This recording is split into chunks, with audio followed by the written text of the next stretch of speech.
The year is 2022. I've just started watching a cute slice of life anime called Laid Back Camp. It's about a teenager who likes going solo camping. That's when you camp by yourself, for fun. By choice. And sometimes she goes camping with her friends, and that looks fun too. But the show makes a point to highlight how camping on your own can be a really lovely experience, a time for solitude, a time for nature, a time for stunning views of the beautiful Mount Fuji. And that's when I decided that I wanted to go solo camping. Now, I don't live in Japan. I live in England, and sadly, we don't have Mount Fuji here. We have giant Tesco's, but I like to think that we have some pretty nice locations here too. Even without travelling all the way to the Lake District or the Scottish Highlands, there's beautiful farmland all around once you get out of the city. I've been camping before, but that was back when I was in school.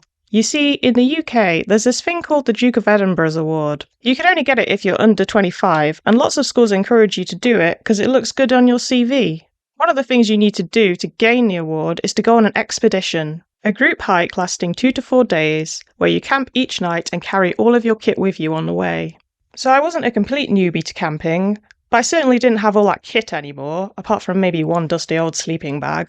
So I quickly started buying things I would need for my camping trip. I researched what would be the best camping gear within my budget, I consumed YouTube videos, I read reviews, and I added to basket. By early 2023, I had bought a one-man tent, a 65-litre rucksack, a travel pillow, a camping stove and related utensils, a tiny camp chair, walking boots, a lamp, a Swiss Army knife, a compass. You get the idea. I was mostly buying low to mid-quality stuff, paying close attention to the size and weight of things. But apparently, a good sleeping system is something you should spend more money on, so I treated myself to a fancy, expensive air mattress. As well as being comfy and insulated, it deflates down super small. Seriously, this thing blew my mind compared to the massive roll mat I used to lug around in my childhood. I was eager to get camping. It was still winter, but those kids in the camping anime went camping a bunch of different seasons. But common sense kicked in when I discovered that all the nice campsites I'd been shortlisting didn't actually open until April, so I decided better wait until spring. And then in March, I got a horrible skin infection that was causing me near constant discomfort and distress. I didn't want to go camping when my skin was crappy. I was crankier than usual, and besides, what if the decreased hygiene and increased exposure to the elements made it worse? So, I decided to wait until it cleared up, but it took me about 6 months to get it diagnosed and treated correctly. Once my skin had finally started healing, summer was almost over. I was tired and I had lost all enthusiasm for going camping. My window for suitable camping weather was closing fast, and I had too much other stuff going on in my life to schedule anything at that point. Enter 2024. My 65-litre rucksack containing hundreds of pounds worth of camping gear has travelled around my house several times, moving from my office to the spare room, to my husband's office, back to my office. A large piece of clutter and an ever-present reminder that I still hadn't been camping. Then one sunny evening in July, I realised that I had no work scheduled for a few weeks. I was in good health, and the weather was nice, and I decided, let's fucking do this. So I went camping. The end. Just kidding. The next obstacle I had to overcome was location. I had a checklist of requirements for my ideal campsite.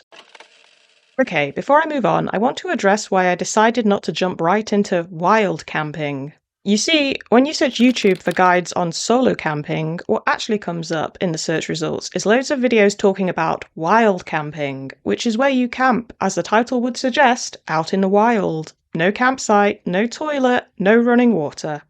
Just you, nature, and a hole in the ground for you to shit in. Now, I'm not totally against going wild camping. I would love to try it one day. But for my first solo camp, I didn't want to have to think about a whole bunch of other things I'd have to address when wild camping that could be solved simply by going to a campsite. Okay, back to my other tangent. So my checklist for a good campsite was that it had to have a toilet, running water, and it had to have a beautiful and stunning view of Mount Fuji, or equivalent. I also needed to be able to reach it without a car. You see, I can't drive.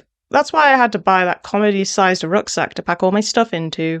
If you're travelling to the campsite on public transport, you can't just throw all your camping equipment in a car boot. No, you have to make sure you can carry all that shit on your back for the lengthy bus and/or train ride you're going to have to take. And don't forget about the inevitable hike you'll need to do for the last half an hour of your journey, because beautiful remote British countryside is not usually 12 metres from the nearest bus stop.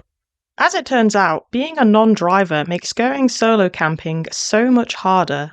Every time I found a lovely looking campsite within my own county, I looked up the travel time on Google for public transport and was horrified to see how long it would take, especially compared to how long it would take to drive there. Also, there would always be a hike at the end. Nothing against hiking, but I would rather do it along, a proper hiking route, not as the tail end of an already very exhausting public transport journey, only entering beautiful countryside territory for maybe 10 minutes towards the end. I knew my first trip was going to be somewhere pretty local, but now I'd decided that it was going to be ridiculously local if I was going to actually make this happen. The campsite I settled on was a mere 6 miles from my house. What would be a 20-minute drive was going to take me approximately 2 hours and included 3 buses followed by a 25-minute walk. Needless to say, I'd had to deprioritize the stunning location part of my requirements for this one, since I wanted to keep my travel time each way as short as possible. I checked the week's weather forecast and my schedule for existing obligations and decided to book a pitch for Wednesday night. And then at the last minute, I decided to upgrade my sleeping bag.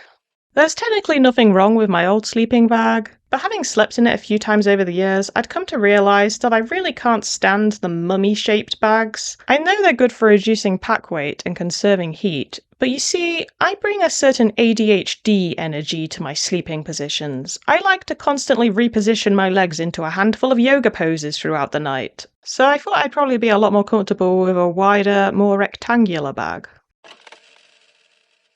Okay, so here I am, ready for my trip. Got my big rucksack which contains all the previously mentioned camping gear, plus a bunch of other stuff. The camping anime had taught me that it can get boring on camp if you don't take anything to entertain yourself. So I went prepared, with my Kindle for reading, my sketchbook for sketching, and my binoculars for bird watching. Actually, I forgot to pack the binoculars though. Oh well, probably won't see any cool birds anyway. So I take my 3 buses and hike the last mile to the campsite.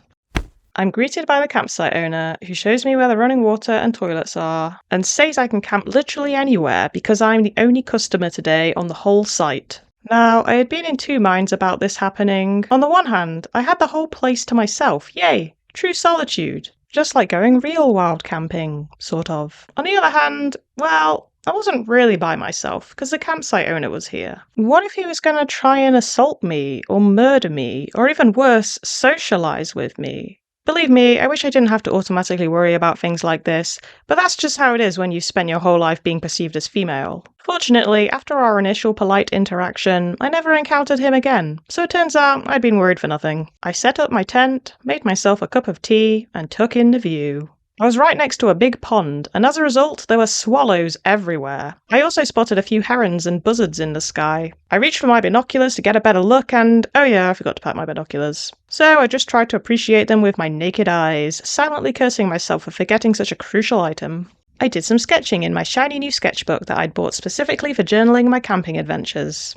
Then I used my camping stove to cook up some cheesy pasta. Voila! Dining at its finest.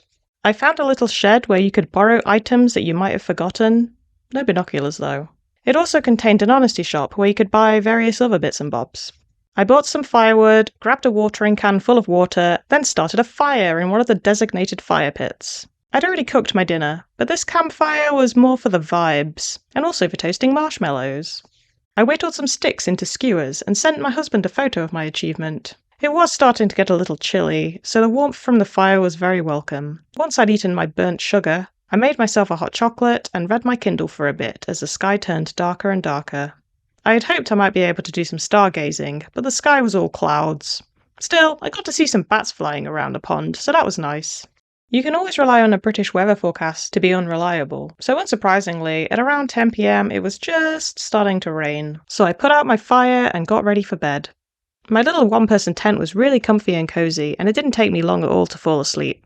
I'd watched a handful of YouTube videos the previous day about conquering solo camping fears, and one of the tips I found useful was learning the sounds your tent makes. In the dead of night, the gentlest of breezes can make it sound like Slender Man is out there caressing your tent, so it can be helpful to familiarise yourself with these noises during the daytime when you're marginally more mentally stable. Even so, sleeping in a tent is never going to be as comfy as sleeping in a bed, so I woke up at midnight, then again at 3 AM, and again at 5 AM to go to the toilet, and finally properly woke up at around 7 AM. It was still raining, so I figured out a way to make some tea from the comfort of my sleeping bag and pass the time by doing another little sketch and eating my cereal bars for breakfast. Seeing that the weather wasn't going to improve, I decided to pack up and go home. One of the buses I had to catch didn't really have a proper bus stop, and I was irrationally paranoid that this bus that only ran once an hour wouldn't stop for me because I was all wet and smelly and looked a bit like a crazy hitchhiker. But thankfully, the journey home was fine. And that was it. My first solo camping experience. It may sound silly, but I felt genuinely proud that I'd done it, and I was looking forward to going again at some point. I was already creating a mental checklist of things to remember for my next trip. Number 1. Remember my binoculars. Number 2. Remember that ticks exist. Not long after I got home, I discovered a tiny black scab on my leg, and didn't hesitate to pull it off, being the chronic skin picker I am. Once it was off, the scab started to crawl, and I realised, that's a tick. I'd completely forgotten that walking around in flip-flops near farmland was an open invitation for ticks to crawl up onto your skin and enter you into the Lyme disease lottery. It's a miracle I'd pulled this one out of my leg so nonchalantly without fucking it up. So yeah, next time I'm going to ditch the flip-flops and cover up when in the long grass. 3. Don't worry about the long journey so much. I complained earlier about how long it was going to take me to get to this campsite that was effectively on my doorstep. But in the end, I didn't actually mind the travel portion of my trip very much at all. I know the old cliche of it's about the journey, not the destination, but I always assumed they were talking about interesting journeys, like Frodo travelling to Mordor, not me travelling on the number 2 bus to the outskirts of town. But as it turns out, I had a great time on the number 2 bus. It was the middle of the day, so it was mostly empty, and I enjoyed looking out of the window, appreciating the residential areas I never knew existed. I discovered a whole little area where all the streets were named after birds, like Woodpecker Way and Magpie Lane. It was awfully charming. And on the way back, I randomly saw a deer. And perhaps equally as amusing, the lady a few seats away from me also spotted a deer and announced this out loud to the rest of the bus in case anyone had missed it. So I suppose the actual cliche I'm grasping at here is try to enjoy the little things. My camping trip was really just a series of nice little things that I enjoyed. Even the bad things that happened turned out to be amusing little anecdotes I could tell my friends and family later. Hey, thanks for watching my video. In case you didn't know, I'm Rabiscuit, and I make videos inconsistently about wildly different topics every time. Maybe subscribe to this channel if that sounds like something you'd be into. I need to come up with a actual sign-off for these videos at some point, but in the meantime, have a nice day.